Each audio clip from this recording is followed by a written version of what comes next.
Today we discuss about the vectors. Vector ये chapter बहुत ही इम्पोर्टेंट है for CBSE board as well as IIT JEE mains advance and दो students कुछ commerce के जो सीबीएसई के स्टूडेंट्स होते हैं उनके लिए भी इम्पोर्टेंट है। ट्वेल्थ के सिलेबस में कई सारे पार्ट्स हम पढ़ चुके हैं like calculus, algebra, matrices determinant and after that we start vector. ये वेक्टर ट्वेल्थ बोर्ड में तो यूजफुल है एज वेल एज अगर जो स्टूडेंट्स इंजीनियरिंग में जा रहे हैं उनके लिए भी आगे सेमेस्टर 1 सेमेस्टर 2 में एक चैप्टर है वेक्टर कैलकुलस, जो आपने कैलकुलस पढ़ा था और वेक्टर को मिक्स कर दिया जाता है। दैट मींस वेक्टर का डिफरेंशिएशन, वेक्टर की इंटीग्रेशन, ये सारी चीज़ें भी आगे आती है। सो ये आपके लिए बहुत ही इंपॉर्टेंट है जो भी स्टूडेंट्स आगे इंजीनियरिंग के लिए सोच रहे हैं, इंजीनियरिंग कॉलेज में एडमिशन के लिए, बीटेक के लिए, उनके लिए थोड़ा ज़्यादा इंपॉर्टेंट है और सीबीएसई बोर्ड के लिए तो इम्पॉर्टेंट है ही है। सीबीएसई बोर्ड में इसके जो टोटल मार्क्स होते हैं that is near about approx 10 marks. One is from scalar product, vector product, scalar triple product. Mainly 3 parts इस वेक्टर में हमें डिस्कस करना होता है। Scalar triple product, scalar product of 2 vectors and dot cross product of 2 vectors. And उससे पहले कुछ introduction of vectors, that means vectors होता क्या है, वेक्टर्स की डेफिनेशन क्या है, वेक्टर्स के टाइप्स क्या हैं, वेक्टर है क्या, एक्चुअली फर्स्ट टाइम इंट्रोड्यूस हुआ है वेक्टर आपके लिए, तो वेक्टर बेसिकली है क्या, ये सारी चीजें हमें डिस्कस करना होता है वेक्टर में। सो वेक्टर को पढ़ने से पहले हम जानते हैं कि फिजिकल क्वांटिटी क्या होता है। What is physical quantity? एक क्वांटिटी जिसको हम मेजर कर सके, जो फिजिकली दिखता हो, that is called physical quantity. जिस क्वांटिटी को आप मेजर कर सकते हो that is called physical quantity. जैसे ये मार्कर, ये एक फिजिकल क्वांटिटी है क्योंकि इसका जो वेट है, इसका जो मास है, इसकी जो वॉल्यूम है, उसे हम मेजर कर सकते हैं। So volume, mass, this are called physical quantity. जो क्वांटिटी को आप मेजर कर सकते हो that is called physical quantity. So vector start करने से पहले वेक्टर में जो इंपॉर्टेंट टर्म है वेक्टर का जो फर्स्ट टर्म है वो क्या है? Physical quantity. कुछ इंपॉर्टेंट टर्म्स है जिसे हमें डिस्कस करना है इसमें एंड आपको मैं ये भी बताऊंगा कि सीबीएसई बोर्ड के लिए कौन से क्वेश्चंस एप्लीकेबल होते हैं, कौन से नोट्स को इनको आपको बिल्कुल ध्यान रखना है। So first of all physical quantity. Physical quantity a quantity which can be measured, a quantity which can be measurable is called physical quantity. जैसे mass of this pen is measurable, that is 100 gram, 200 gram, volume, time, velocity, force, ये सब measurable quantities है। इन सब चीजों को हम measure करते हैं। force क्या है, कितना force लगा रहे हैं इस पेन पे, 10 न्यूटन का फोर्स लगा रहे हैं, 10 न्यूटन का फोर्स लगा रहे हैं, 2 न्यूटन का फोर्स लगा रहे हैं, या फिर 10 minute, 10 hours, 2 hours, this are the measurable. 3 to 5, 2 hours हो गई। सो ये सब मेजर करने वाली जो भी क्वांटिटी है that is called physical quantity. अब ये जो मेजर होता है वो 2 टाइप से मेजर होती है। One is called measure only by the help of magnitude, और दूसरी होती है measure by the help of magnitude as well as direction. जैसे अगर कहा जाए क्या मुझे द्वारका से साउथ दिल्ली जाना है, तो द्वारका से साउथ दिल्ली जाने के लिए कोई स्ट्रेट पाथ फॉलो कर सकता है और कोई मूवमेंट के साथ फॉलो कर सकता है। सिर्फ यहां से कहा जाएगा आपको 5 किलोमीटर चलना है, द्वारका से आपको 5 किलोमीटर चलना है, तो आप किसी भी डायरेक्शन में चल सकते हो 5 किलोमीटर। लेकिन अगर कहा जाए कि द्वारका से नॉर्थ डायरेक्शन में 5 किलोमीटर चलना है, तो आपका एक स्पेसिफिक डायरेक्शन हो गया। सो कुछ मेजरेबल चीजें विदाउट डायरेक्शन की होती है, कुछ विथ डायरेक्शन होता है। So physical quantity, A quantity which can be measurable, quantity which can be measurable.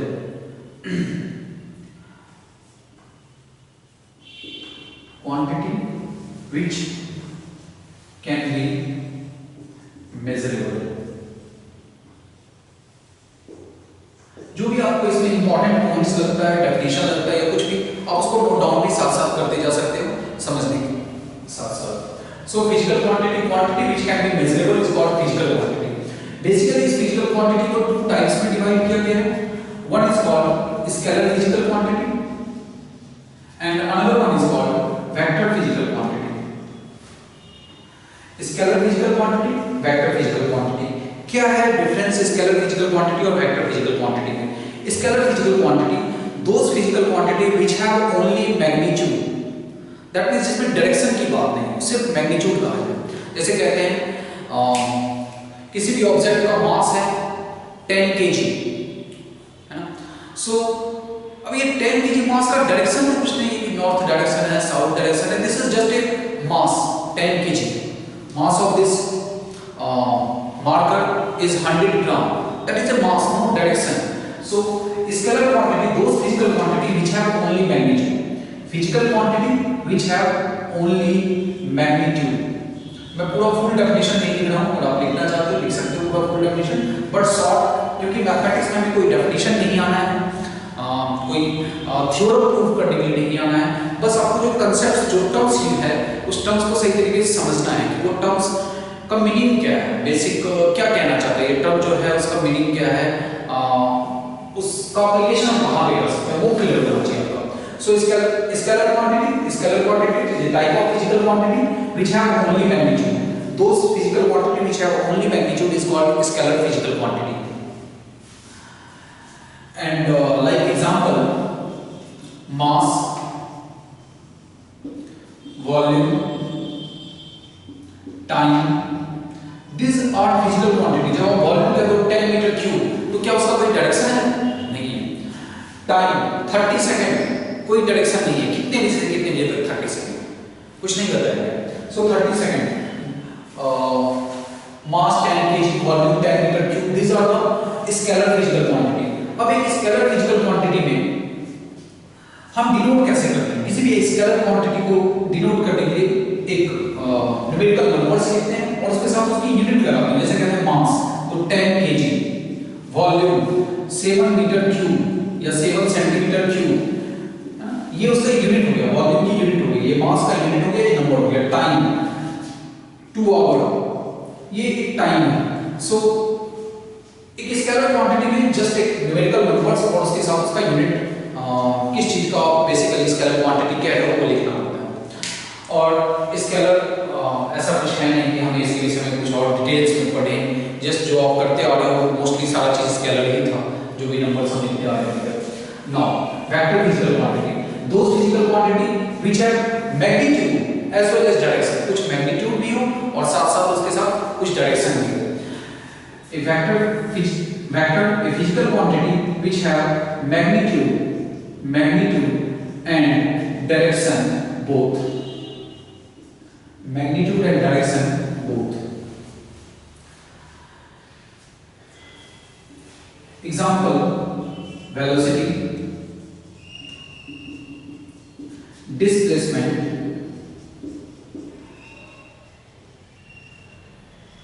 force. These are vector quantity. जैसे कहा जाए आपको कि आपको मूव करना है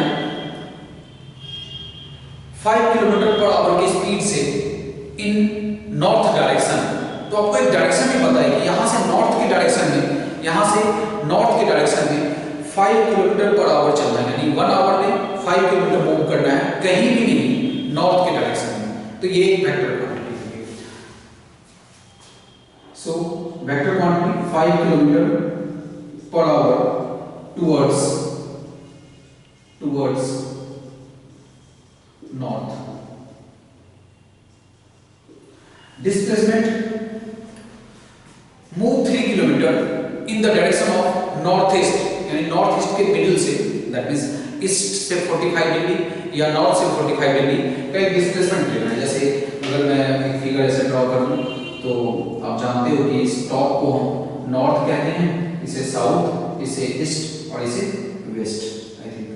सो अगर आपको कहा जाएगा एक डिस्प्लेसमेंट दिखाओ ऑरिजिन से 10 किलोमीटर टुवर्ड्स नॉर्थ ईस्ट, तो आप क्या करोगे, एक 10 किलोमीटर का, ये तो एक अपना यूनिट है, सो 10 किलोमीटर ऑरिजिन, ये फाइनल पॉइंट यहाँ पर पर्सन पहुंच चुका है, A पर्सन 10 किलोमीटर चला है और वो 45 डिग्री एंगल बना था, मतलब नॉर्थ ईस्ट जैसे ही कहते हैं नॉर्थ के साथ भी उतना ही एंगल बनाना है और ईस्ट के साथ भी, तो टोटल 90 डिग्री एंगल है, हाफ हाफ कर लो तो 45 डिग्री एंगल हो गया। तो एक डिस्प्लेसमेंट है नॉर्थ ईस्ट डायरेक्शन में 10 किलोमीटर का, तो ये डिस्प्लेसमेंट हो गया, यही कहा जाता है मूव 10 किलोमीटर, कुछ नहीं होता है, जहां मन है वहां घूमो 10 किलोमीटर, है ना, किसी भी डायरेक्शन में आप जा सकते हो 10 किलोमीटर। सो ये वेक्टर का मीनिंग होता है कि आपको एक डायरेक्शन दिया गया है, एक लाइन में चलना है, एक शॉर्टेस्ट पाथ को फॉलो करना है ना। अब एक वेक्टर को डिनोट कैसे करते हैं? वेक्टर में एक इनिशियल पॉइंट होती है और एक फाइनल पॉइंट होता है, ए पॉइंट बी पॉइंट, है ना। एक पर्सन ए से बी की ओर चला तो वो डायरेक्टेड है फ्रॉम ए टू बी, एक डायरेक्शन है और उसके अंदर कोई मैग्नीट्यूड नहीं है, इसे आप ऐसे लिखते हो या फिर ए बी पे एरो लगाते हो, ए बी पे एरो का मतलब हो गया his initial point is A and the final point is B. So initial point क्या है हमारे पास? ए पॉइंट है, initial point, okay, and this one is final point. इस बोर्ड में थोड़ा यहाँ पे प्रॉब्लम है। So initial point and final point, that is a vector,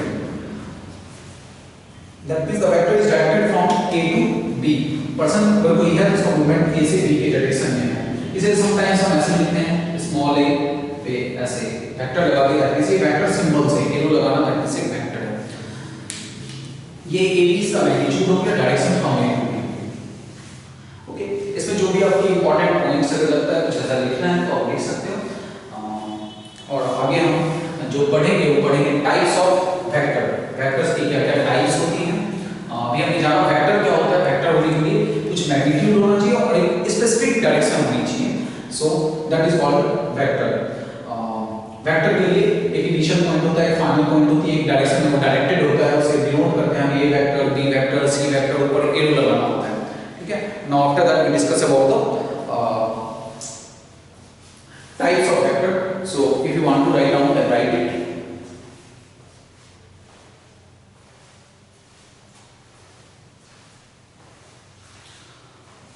आप साथ साथ ही लेक्चर भी सुन सकते हो, देख सकते हो, एज वेल एज कुछ राइट डाउन भी करो। थोड़ा सा फास्ट होना जरूरी है किसी भी काम को करने के लिए। आप काम तो करो, समझो, बट थोड़ी फास्ट लिसनिंग होनी चाहिए, अंडरस्टैंडिंग भी होनी चाहिए और धीरे धीरे इसे इम्प्रूव भी करना है।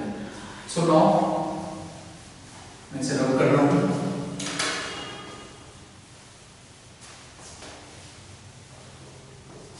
अगर आप चाहो तो पॉज बटन दबा के भी लिख सकते हो इन सब चीजों को।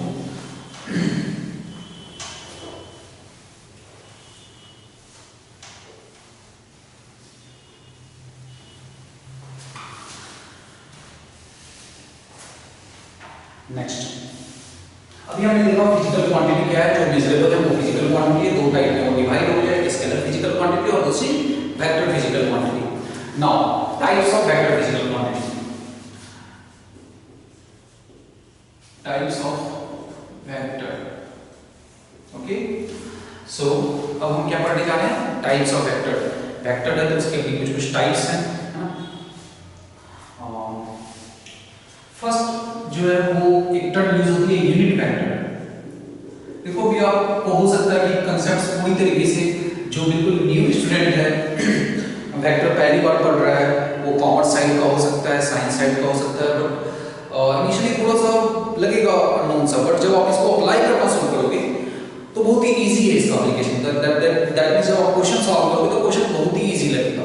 ये कांसेप्ट्स भले ही हम थोड़ा थ्योरीज में ज़्यादा होता है वेक्टर में, 3D में इन रिस्पेक्ट टू कैलकुलस और आपने मैट्रिसेस डिटरमिनेंट जो पढ़ा उन सबसे थ्योरी थोड़ा ज़्यादा होगा, बट अगर आपने थ्योरी को समझ लिया तो क्वेश्चंस करना बहुत ही इजी होता है, बहुत ही सिंपल सा होता है। ऐसा नहीं कि कोई भी बैकग्राउंड का स्टूडेंट, चाहे वो कॉमर्स बैकग्राउंड हो, साइंस बैकग्राउंड हो, सभी को समझना बहुत आसान होता है। इसे समझना एज वेल एज इसको अप्लाई करना क्वेश्चन के साथ में। जब आप क्वेश्चंस करोगे तो बहुत ही इजीली क्वेश्चंस हो जाएंगे। मैं खुद आपको सीबीएसई बोर्ड के बहुत सारे क्वेश्चंस को सॉल्व करके दिखाऊंगा, so it will be very easy to apply on questions. So first है यूनिट वेक्टर। अब unit vector of vector A. क्या मीनिंग है इसका? Unit vector of vector A. Now से क्लियर है, यूनिट वेक्टर दैट मींस एक ऐसा vector जिसका मैग्नीट्यूड 1 यूनिट हो और डायरेक्शन ए नहीं हो। जब भी हम वेक्टर की बात करते हैं तो दो चीज हमेशा ध्यान रखते हैं, मैग्नीट्यूड एंड डायरेक्शन। सो एक ऐसा वेक्टर जो ए की डायरेक्शन में हो और उसका मैग्नीट्यूड क्या हो? 1 unit. Unit vector of vector A is denoted by A cap. इसको किससे डिनोट करते हैं? A cap. ए के ऊपर एक छोटा सा ऐसे एरो टाइप बना दो, that is called a cap and read as a cap. So unit vector of vector A that is a vector whose direction is in the direction of a but its magnitude is 1 unit. Suppose ये vector है, इसका initial point ये है, final point ये है, इसकी length अभी 12 centimetre हो सकती है। अगर इसका लेंथ 12 सेंटीमीटर है और आपने इसे 12 से डिवाइड कर दिया तो इसकी लेंथ क्या हो गई? 1 सेंटीमीटर का हो गया। आपने 12 सेंटीमीटर का और 12 से आपने डिवाइड कर दिया इसे, तो इसका लेंथ क्या हो गया? 1 सेंटीमीटर की लेंथ हो गई और डायरेक्शन से यही डायरेक्शन रह गया।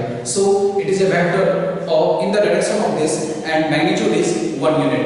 So किसी भी वेक्टर को छोटे पार्ट में डिवाइड कर दो, दैट मींस 1 यूनिट का लेंथ बना दो उसका और डायरेक्शन वही मेंटेन करो, तो वो क्या लगेगा? यूनिट वेक्टर ऑफ वेक्टर ए।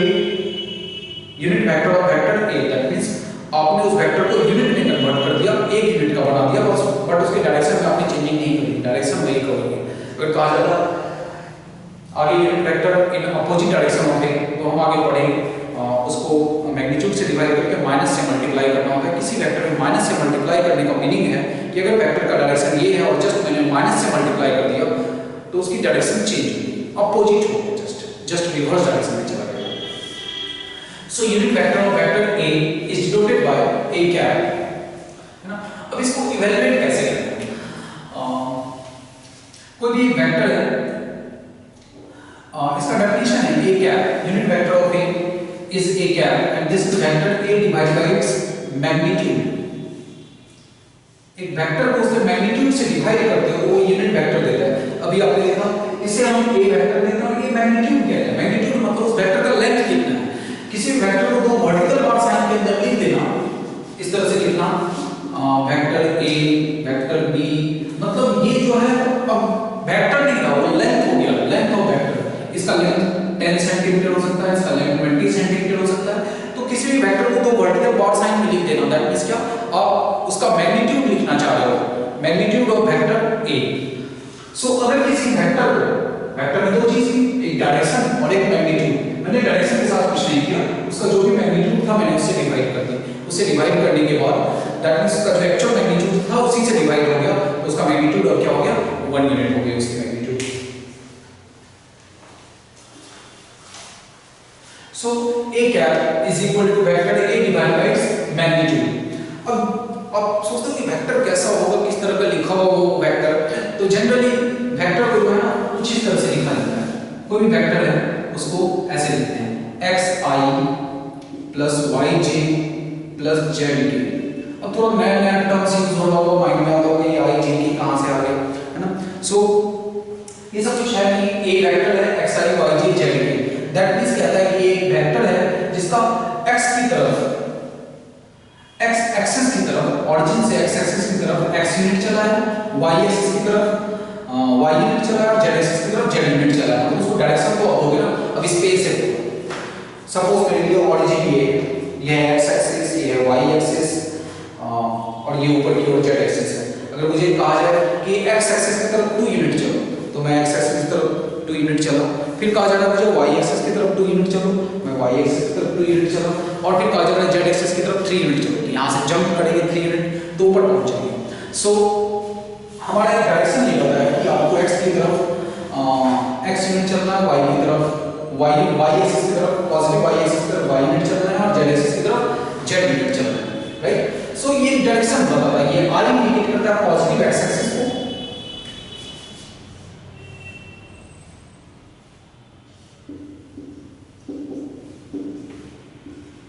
ये i j के भी चूंकि इस पे देखो क्या लगा है, दैट मींस क्या ये यूनिट वेक्टर्स है, यानी पॉजिटिव x एक्सिस की तरफ की डायरेक्शन को i से बार-बार मुझे कहना पड़ेगा कि आप x एक्सिस की तरफ 2 यूनिट चलो, y की तरफ 3 यूनिट चलो, z की तरफ 4 यूनिट चलो।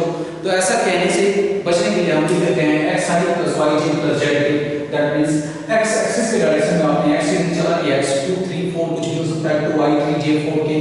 सो x i plus y j plus z k ये हमारा क्या हो गया, एक वेक्टर हो गया जो इंडिकेट करता है कि आपको इधर x चलना है, फिर y और फिर z ऊपर की ओर आना है। ये z एक्सिस ऐसे हो गया आपका।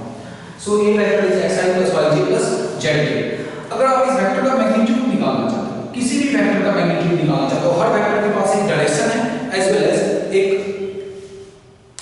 लेंथ है x y z। वो यहां पहुंच गया तो फिर वो पॉइंट जो है ए पॉइंट x y z, क्योंकि ये पॉइंट स्पेस में है, यहाँ पे डिस्क्राइब नहीं किया जा सकता, स्पेस में ड्रॉ नहीं कर सकते हैं, प्लेन बोर्ड है।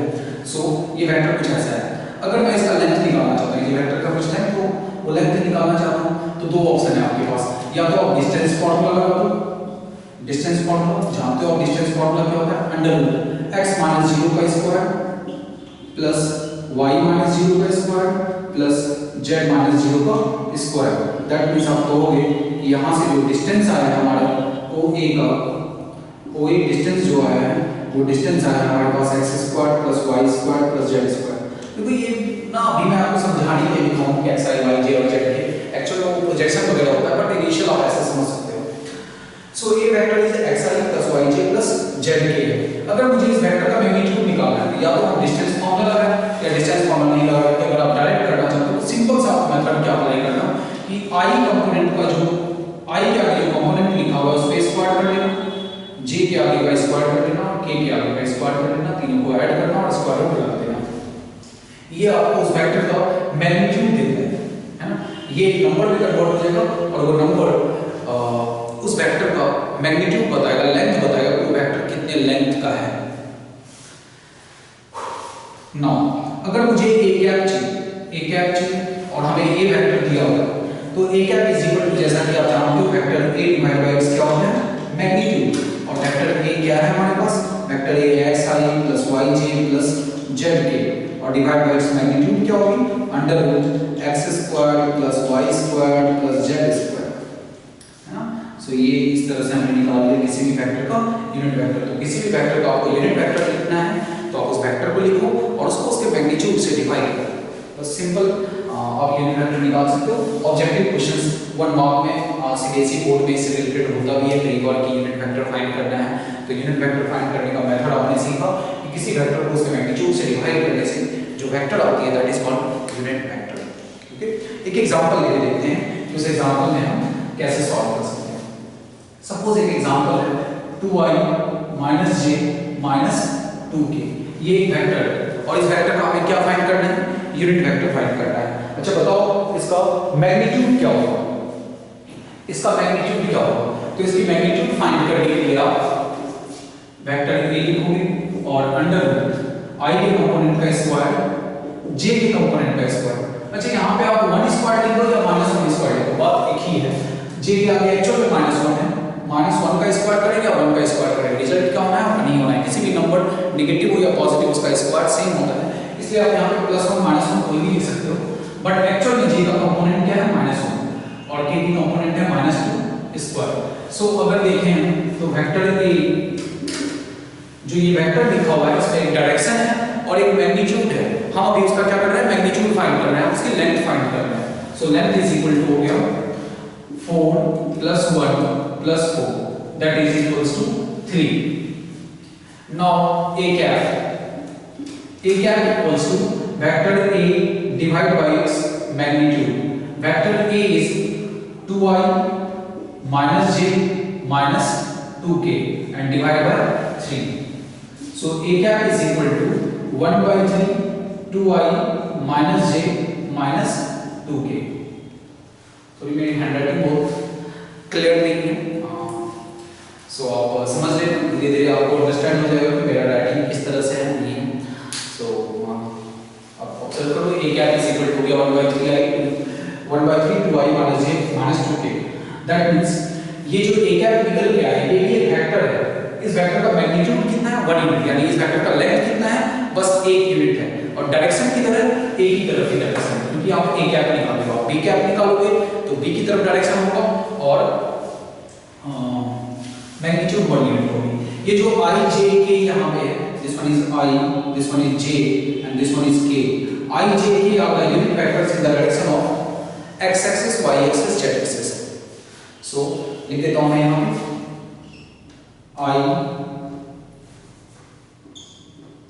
I j k are unit vectors, यानी इसकी मैग्नीट्यूड 1 यूनिट है। क्या लगाओ? Are unit vectors in direction of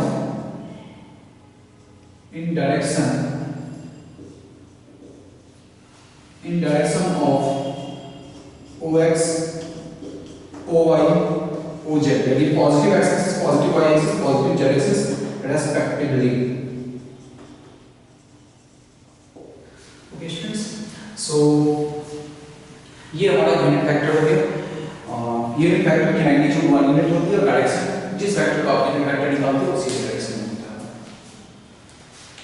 सो कोई भी यूनिट वेक्टर निकालना है तो उस वेक्टर को उसके मैग्नीट्यूड से डिवाइड करो। मैग्नीट्यूड निकालना बहुत ही सिंपल होता है, i के कंपोनेंट का स्क्वायर, j के कंपोनेंट का स्क्वायर, k के कंपोनेंट का स्क्वायर का अंडर। वेक्टर में फिजिक्स में पढ़ना होता है बट वहां पे एप्लीकेशन डिफरेंट होती है वेक्टर की, और जो हम मैथ्स में वेक्टर पढ़ते हैं यहाँ पे वर्क करने का एप्लीकेशन डिफरेंट होता है। दोनों में एप्लीकेशन प्रोसेस डिफरेंट है।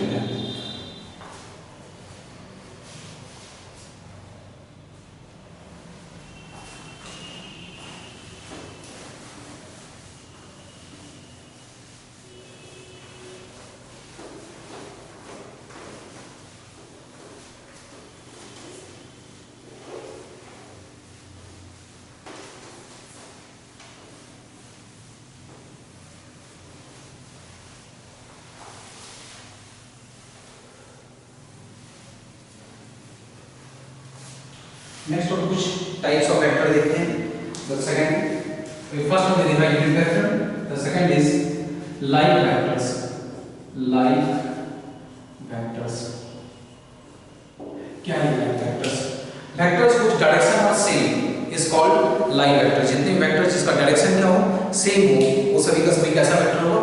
लाइक वेक्टर्स होगा। जैसे ये वेक्टर है, ये वेक्टर है, दोनों की डायरेक्शन क्या है? सेम डायरेक्शन में है। So both are the like vectors. Vectors whose direction are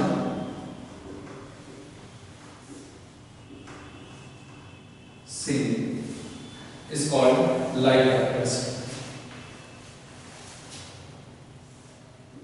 magnitude different हो सकती है बट डायरेक्शन क्या होगा? हमेशा सेम होगा। So they are the like vectors. a vector, b vector, c vector, ये सभी का सभी क्या है? लाइक वेक्टर्स है। जैसे कह दूं मैं ये पॉइंट रिप्रेजेंट करता है इस तरफ डायरेक्टेड है, ठीक है, और ये दो वेक्टर से दोनों क्या है? लाइक वेक्टर से, चाहे वो ऐसे हो, यहाँ हो, यहाँ हो, यहाँ हो, ये लाइक वेक्टर से। बट अगर वेक्टर ऐसा हो तो ये लाइक नहीं है क्योंकि इसकी डायरेक्शन सेम नहीं है ना। ये वेक्टर ऐसा है तो डायरेक्शन सेम नहीं है, वेक्टर ऐसा है तो डायरेक्शन सेम नहीं है, अपोजिट डायरेक्शन में है तो भी ये डायरेक्शन सेम नहीं है। सो जिस वेक्टर का डायरेक्शन सेम हो ऐसे ही वेक्टर को हम लाइक वेक्टर्स कहते हैं। तो वेक्टर्स कुछ direction are same is called like vectors. उनकी मैग्नीट्यूड डिफरेंट हो सकती है। एक का मैग्नीट्यूड 10 सेंटीमीटर हो सकता है, दूसरे का मैग्नीट्यूड 5 सेंटीमीटर हो सकती है, कभी मैग्नीट्यूड 3 हो सकता है, कभी 1.5 हो सकता है, कुछ भी ऐसे मैग्नीट्यूड डिफर कर सकता है। मैग्नीट्यूड सेम भी हो सकती है बट डायरेक्शन को सेम होना नेसेसरी है। वेक्टर्स कुछ direction are same is called like vectors. अगर कभी भी टू लाइक वेक्टर्स है तो उसको आप न्यूमेरिकली ऐसे लिख सकते हो, a is equal to 2b। इसका ये मतलब है कि a और b की डायरेक्शन सेम है लेकिन a का लेंथ b के लेंथ से डबल है। अगर b का लेंथ 5 सेंटीमीटर है तो a का लेंथ 10 सेंटीमीटर, उससे जस्ट डबल है। b की लेंथ 3 सेंटीमीटर है तो a का लेंथ 6 सेंटीमीटर है और दोनों की डायरेक्शन क्या है? सेम। इक्वल टू जब भी हम लगाते हैं तो दोनों वेक्टर का डायरेक्शन सेम होता है as well as magnitude same करना पड़ता है। मैग्नीट्यूड b का थोड़ा स्मॉलर था, हाफ था, तो उसको 2 से मल्टीप्लाई कर दिया ताकि हम इक्वालिटी सिंबल बीच में लगा सकें। So a is equal to 2b is a vector in the same direction.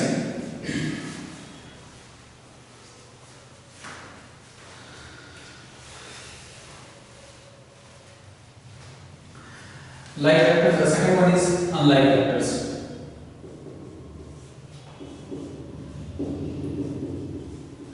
Unlike vectors. Vectors opposite vectors whose direction are opposite, that means just reverse direction में होनी चाहिए. So that is called unlike vectors. Like example, अगर एक vector हमारा ये है a, इस direction में डायरेक्टेड है, उसके जस्ट रिवर्स डायरेक्शन में b, तो ये अनलाइक वेक्टर्स हो गए, है ना. टू लाइक वेक्टर्स में आप a = 2b लिखते हो, या फिर कुछ भी, और b = 3c लिख सकते हैं, या कुछ ऐसा भी कह सकते हैं 2a - 3b = 0. तो 2a = 3b, a = 3/2b. That means a और b इक्वल टू सिंबल में होना चाहिए, और जो राइट साइड नंबर हो वो कैसा नंबर होना चाहिए, positive. a and b are like vectors if a = something lambda times of b. अगर टू वेक्टर्स हमारा लाइक है तो उसे हम एसोसिएट कर सकते हैं हमेशा a = lambda times of b में, where lambda is a positive number, यानी a = 2b, a = 5/3b, b = 3/2c. ये सभी का सभी कैसा वेक्टर्स है, लाइक वेक्टर्स है. लाइक वेक्टर्स है दैट मींस दोनों की डायरेक्शन क्या है, सेम है, और दोनों का डायरेक्शन सेम है दैट मींस दोनों के बीच का जो एंगल है वो क्या है, 0 डिग्री है ना. दो वेक्टर जिसका डायरेक्शन सेम होता है उसके बीच की एंगल क्या होती है, 0 डिग्री एंगल होती है, right. Unlike vectors, vectors whose direction are opposite is called unlike vectors. Vectors जिसका डायरेक्शन अपोजिट है, एक का डायरेक्शन ये है और दूसरे की डायरेक्शन ये है, तो ये दोनों वेक्टर क्या होते हैं, अनलाइक है, और इसके बीच में जो एंगल होता है वो एंगल क्या होती है, 180 डिग्री. जब भी मैं वेक्टर के बीच का एंगल कहता हूं इसका मतलब होता है या तो दोनों vector, angle between two vectors, या तो दोनों वेक्टर कोइनिशियल हो तो ये उसका एंगल हो गया, है ना, ये उसकी एंगल हो गई, या वो वेक्टर को टर्मिनल हो तो फिर ये उसका एंगल हो गया. बट एक इनिशियल और एक टर्मिनल हो तो उसका एंगल नहीं होता, फिर आपको उसको शिफ्ट करके एंगल फाइंड करना होगा. शिफ्ट करने के बाद एंगल फाइंड करते हैं.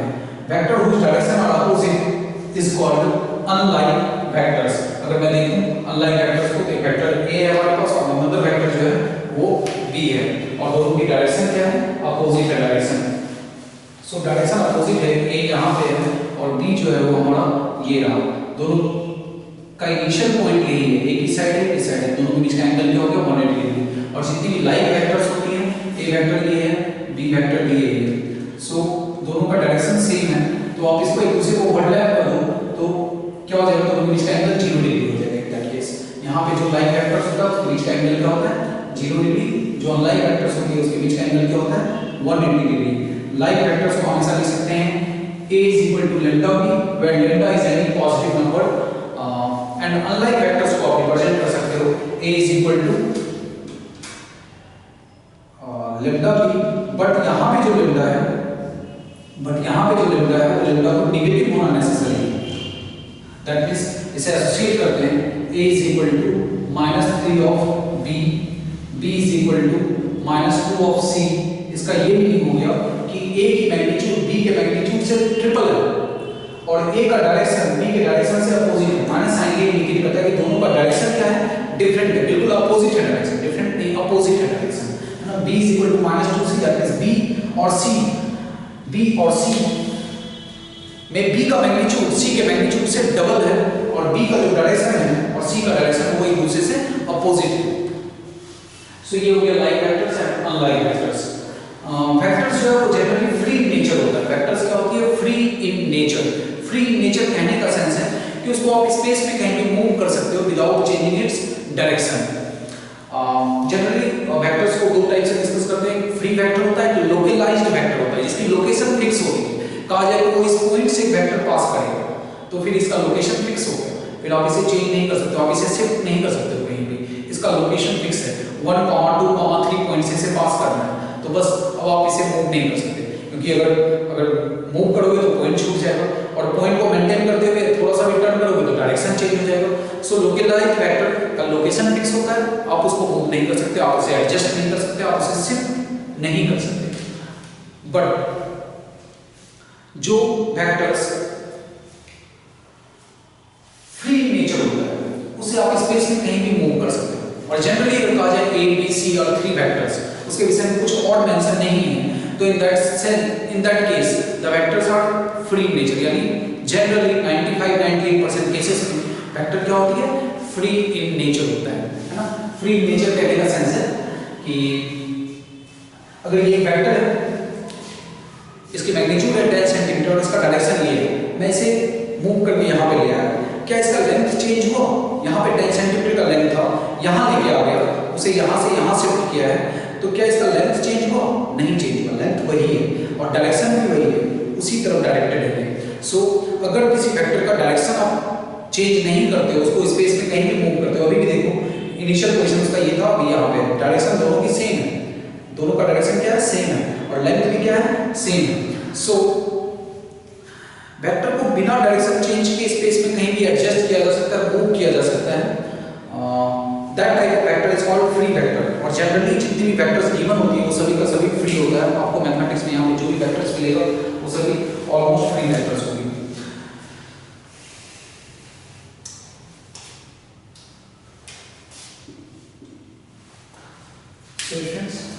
ये हो गया हमारे like vectors, unlike vectors. Now after that हम आगे क्या पढ़ेंगे? हम आगे पढ़ने जा रहे हैं पैरेलल और collinear vectors. The type third is parallel और कोलिनियर वेक्टर्स।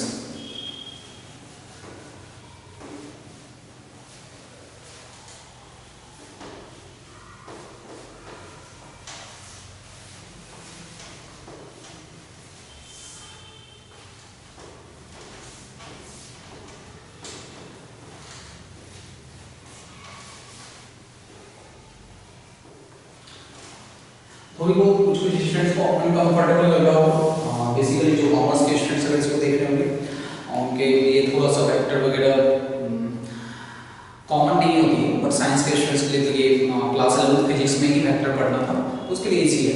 बट जो स्टूडेंट्स नॉन साइंस है, दैट मीन्स इंजीनियरिंग या मेडिकल बैकग्राउंड का नहीं है, कोई बात नहीं है, उसके लिए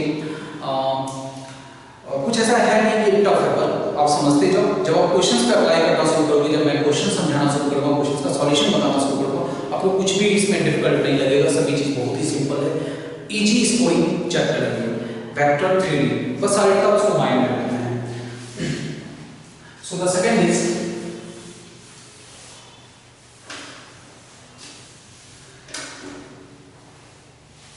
पैरेलल और collinear vectors. Third point is parallel और कोलिनियर वेक्टर्स।